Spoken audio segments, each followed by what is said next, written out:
the belief system is still anchored to a belief in revelation. They're still fixated on the texts, but they have ignored much of what seems untenable in the texts, and they don't have an argument about why that's okay. Because if God wrote any of these books, and nowhere in the book does God say, well, you could ignore the first half because now I'm getting to the good part. It's all God's word. So it's actually a less principled position than fundamentalism. And that's why it's always, in my view, unstable in the face of fundamentalism, because the fundamentalist is always on the side of, or always has the advantage of saying, listen, I'm going to read the whole book, I'm going to take the most plausible interpretation of it, I'm going to read every word as literally as possible, and that always begins to fixate on more divisive, more doctrinaire, more irrational ideas. At least with a fundamentalist, you know what you're arguing against. Yeah. You're not arguing against a wet sponge. No,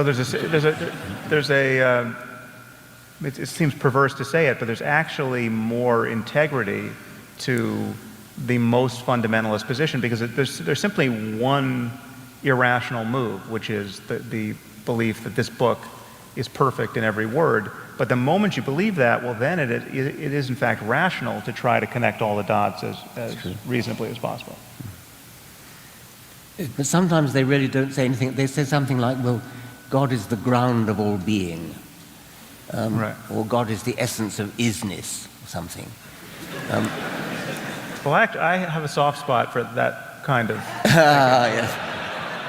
I don't like the God, the theistic version of it, but and this is perhaps the only argument I can adduce in favor of so-called sophisticated theology, which is there's an experience that people have, Christian contemplatives, say, or really contemplatives in any tradition, and have had for millennia, which does provoke those sorts of noises from people. I mean, the problem is you get far enough into any of these contemplative traditions, and everyone begins to sound like a Buddhist, and then if you're in the 14th century in Christendom, the Inquisition shows up at your door, as they did to Meister Eckhart, who happily died of natural causes just in time.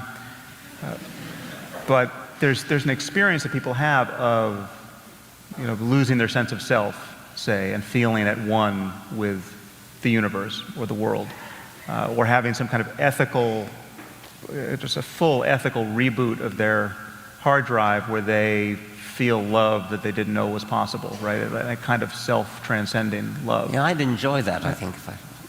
Yeah, well, yeah, so... I'm not sure I would. We can help. And I'm not sure that it's a good... What is it that's a good thing about losing one's sense of self? Well, that's a big question. Well, when you look at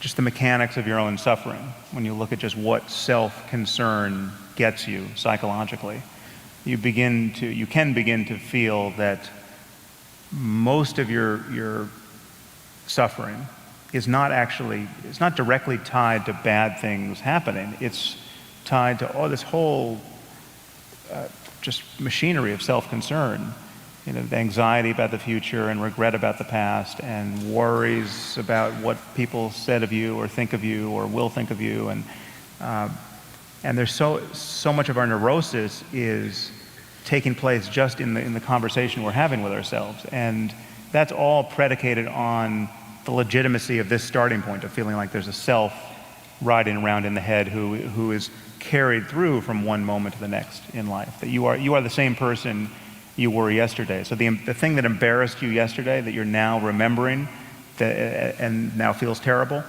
that it's the psychological continuity there, and the durable continuity that seems to mandate that you suffer over precisely the thing that you were suffering over yesterday, because you are that same self carried through moment to moment. And just have everybody watch Frozen and you can just let it go. Right, well, yes.